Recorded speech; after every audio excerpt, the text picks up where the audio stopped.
Hi there.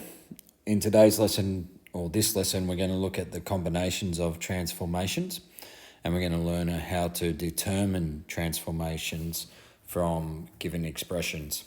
When we talk about combinations of transformations, what we're really discussing is, a series of transformations, whether that be dilations, reflections, or translations, that are moving a functional graph in a certain way.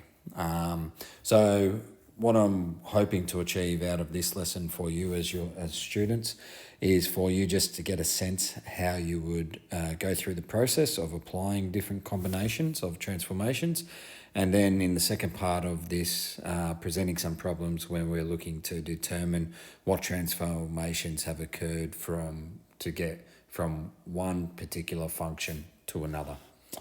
Okay, so let's start with problem 1. Okay, so here we're looking to sketch an image of the graph shown under the following sequence of transformations. I would be saying here it's important to read the question and really be clear as to what you're going to do. So we're just reading the sequence of transformations. We have a reflection in the x-axis. We have a dilation of a factor of 2 in the x-axis. And we have a translation of 3 units in the positive direction of x and 4 units in the positive direction of y. Now, it's really important that when you're reading these questions, even though we might talk about DRT, that you apply these transformations in the order that they're presented. So in this particular problem, it's presenting us with a reflection, then a dilation, and then the translation. So the order does matter here. All right, so what I'm going to do is they've given us the graph of the function that we want to have a look at. I'm just going to highlight a point on this function. So that point is, they've given it as 2, 0, but I'm just going to highlight that point, and we've got another point here, 5, 3. They're really good. It's good to have the coordinates because the coordinates help us to orientate ourselves and what's happening with the function as we go through the different transformations. Okay, so let's take this graph, let's copy it, and let's put it down here. Actually, that didn't work. Let's delete that. Let's see if we can copy that again. Okay, copy. All right. We're going to see if we can paste. Try again. So apologies for this. It was working before, but we'll keep on persisting. There we go. Paste image. Okay, great. There we are. Okay, so with this image, I'll just widen it out a little bit further. Okay, so the first thing that we're looking to do is we're looking at a reflection, okay, in the x-axis. Remember, this will be a vertical reflection. So our x-axis is acting as a sort of mirror. So the mirror image to this graph we should have 2, 0, and we should have another point coming here. And that point we can write as x equals 5, y equals -3. I just want to note here also that the type of the function that we probably have an asymptote at x equals 0 there. And that's just handy for us to think about what's happening with the graph. But we have our reflection in the x-axis. So that's been taken care of. So that's our reflection in the x-axis. All right, so our next part now is to look at dilation, okay, of 2 from the x-axis. That means that it's a vertical dilation. What I'm going to do is I'm going to try to paste the image again. Okay. Now, we're dilating what we presented here in green beforehand. So I'll keep this section a little bit same, even though it is being dilated. 2, 0, nothing too drastic will happen to that. But this point 5, -3 is going to become 5, -6 because it's been stretched out vertically. So that -3 has been multiplied by, we can say here times by 2. Okay, and that gives us a y coordinate of -6 for that point. Okay, and then so we've done the dilation by a factor of 2 from the x-axis. Then in our last part, we're looking to translate the graph, and we're going to move it 3 units to the positive direction of x to the right, and 4 units upwards. So I'm going to take the graph again.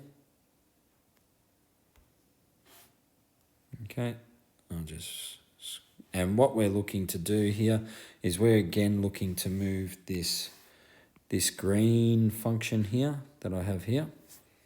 Okay, so we're looking to move that 3 units to the right, 4 units upwards. So I can start with my unit 2, 0, and I can see, okay, if I move it across 3, it's going to go to 5, and up 4, 4. So that point is going to be there, and that point I could call 5, 4. I have this point also here, 5, -6. That's going to move across to 8, and if I move it up 4, that's going to go to -2. So I've got a point here, 8, -2. And I'm also going to look at my asymptote here where I have x equals 0. So just looking at that asymptote x equals 0. If I moved it across, actually I'll draw it a little bit better. Okay, my asymptote should be coming down at x equals 3.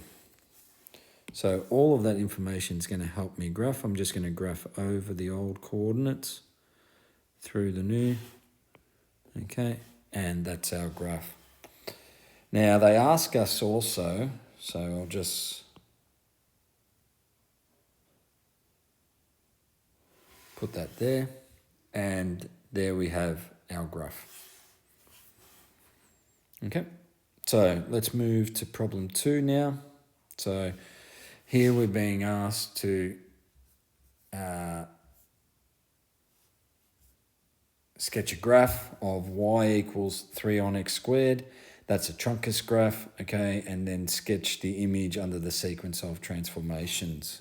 So what I might do first up is I might just sketch what that graph is going to be.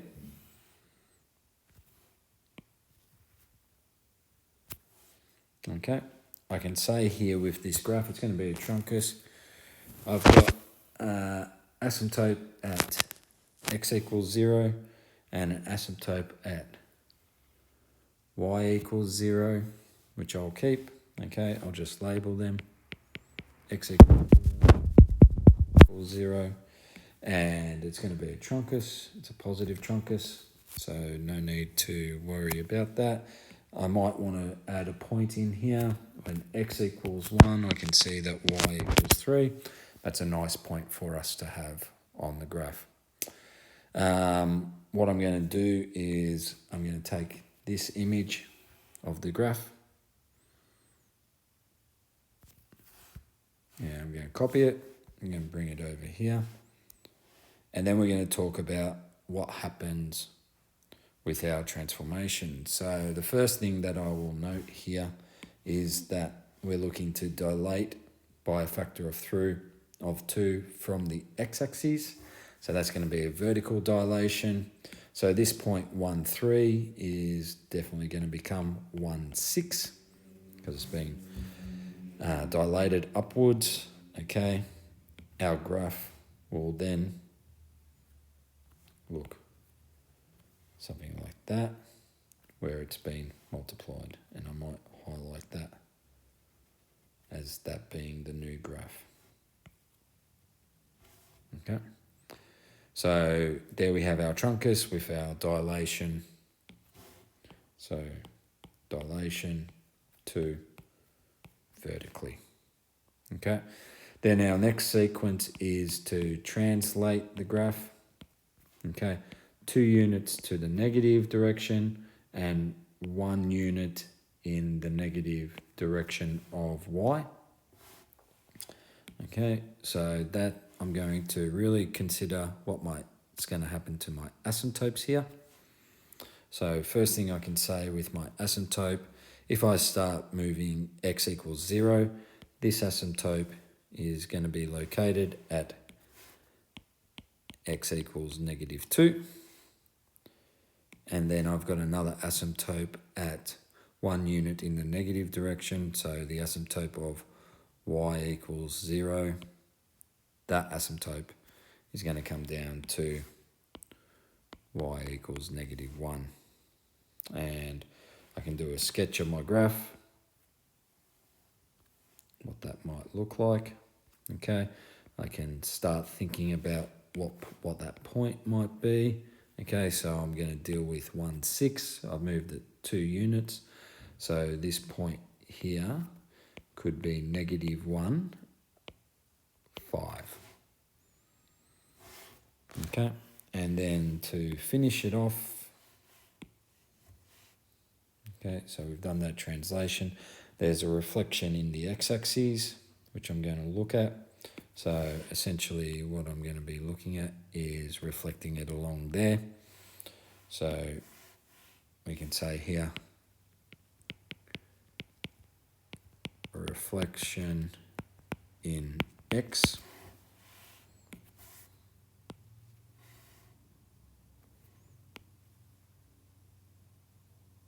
Okay, I'm not going to change this asymptote.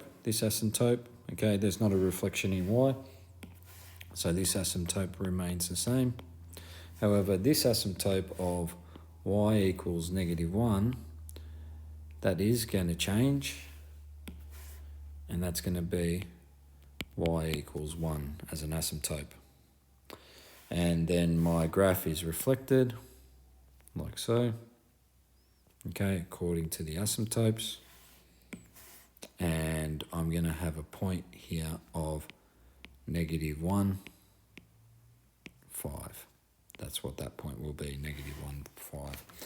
It also says here, so we've done the reflection in the axes, but it does stay here, state the rule of the image. So if we're looking to state the rule of the image, if I talk about the rules here, I'm going to do it in parts. So I'm going to say, well, this is dilated by a factor of 2 vertically. So I'm going to say y equals 6 on x squared. That's 3 times 2. Then in my next section, when I translate it, 2 to the left and 1 down, this is y equals 6 x plus 2 all squared minus 1. And then in my last part, I've got a reflection. So I'm going to say -6 x minus 2 all squared plus 1. And that plus 1 you can really see from that asymptote there. Okay, so that's that problem. So hopefully that helps. The answer to the problem as far as stating the equation, that's what our answer would be. Okay, so let's now move to working with problems that we're trying to determine what the transformations are. So we're only going to look at these first 2 problems. Please just note here that the expression that we're working for, or our basic form, is y equals x cubed.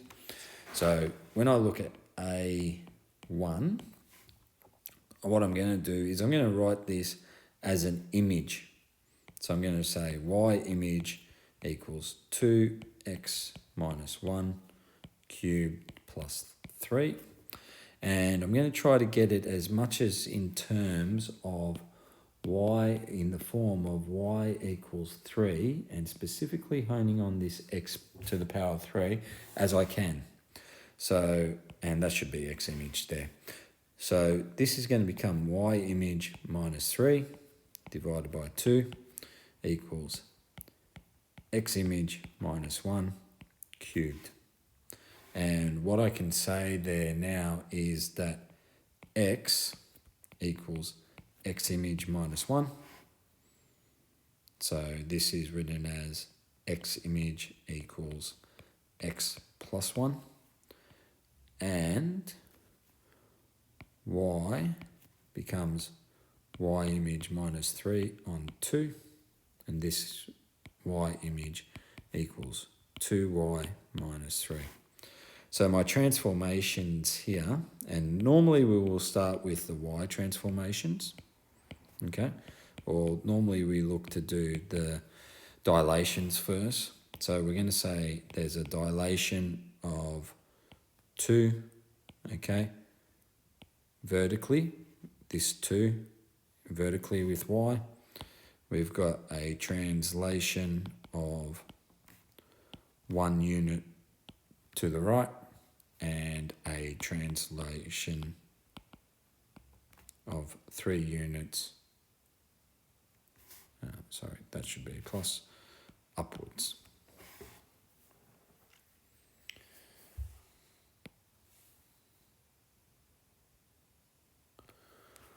All right, so considering the second question, we're going to do the same thing. I'm going to write it as an image function.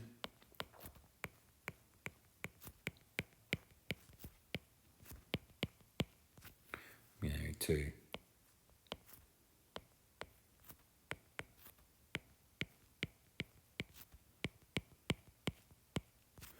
and then I'm going to move this negative sign over, so that becomes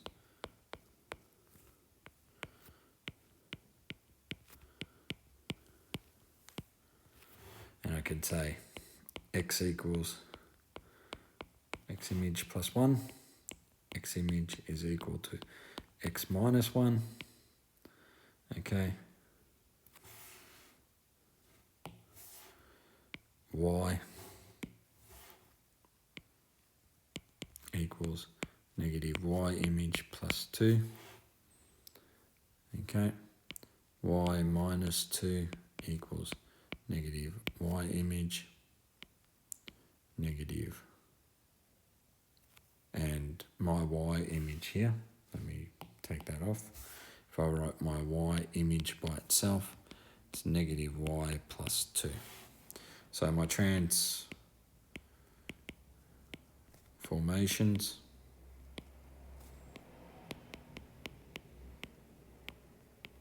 here are going to be a reflection in the x-axis, okay, 2 units upward, translation, and then a translation of 1 unit to the left, or in the negative direction of the text. For our last question, we're going to have a look at something a little bit different, but something where, you know, we're still going to apply transformations, especially dilations, but we just need to rely on a couple of rules dealing with a natural exponent and a logarithm. So the rule that I'm falling back on is this rule, that if I have e to the log or the natural log of a, that equals a. And if I look at the first part of what I'm trying to do here, so find the transformations that take y equals e to the x to the graph of y equals 3, 4x, okay, all in brackets, minus 1. Essentially what the first part of what I'm looking to do is I'm looking to have my expression y equals e to the x, and I want to transform that to the expression y equals 4x. If I consider how I could do this, let's just consider what 4x could equal. 4x could equal, if I write it in the form of the rule, so that rule up there, 4x could equal e log e for x, and 4x could be written as e x times log e to the 4. Now just note here, when I deal with this expression, I can bring this x as a power out to the front, which I've done here. So what I'm going to propose then is that the first transformation that I'm going to make is a dilation, okay, by a factor of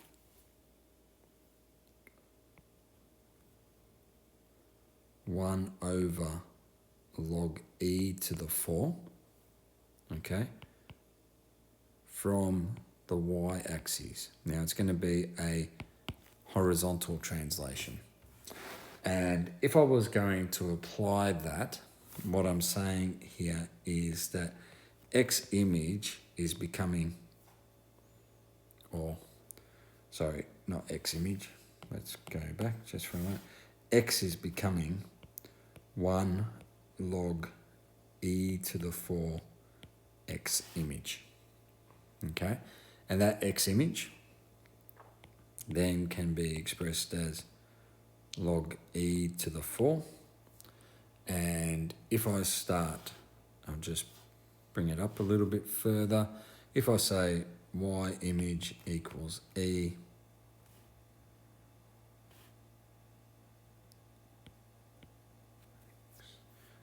to the log e 4x image, I can say that that's y image equals 4 to the x image, which is the same expression as what we're looking to get here with the transformation. So this dilation by a factor of 1 over log e to the 4, or the natural log 1 over the natural log of 4, okay, that would be the first transformation that I'm saying. Then I'm saying, really, how do I get y equals 4 to the x to equal y equals 3, 4 to the power of x? Well, that's pretty easy. That is just a dilation by 3 from the x-axis. Okay, pretty self-explanatory.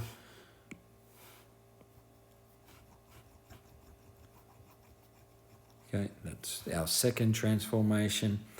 And then I'm asking, how do I get y equals 3, 4 to the power of x to y equals 3, 4 to the power of x minus 1. And that's just a translation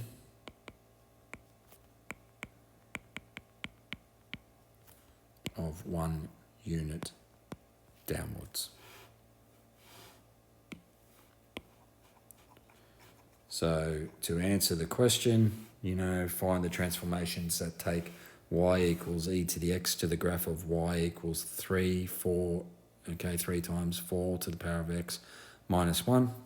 The sequence of transformations would be this: dilation by a factor of 1 on the natural log of 4 from the y-axis, then a dilation of 3 from the x-axis, and a translation of 1 unit downwards.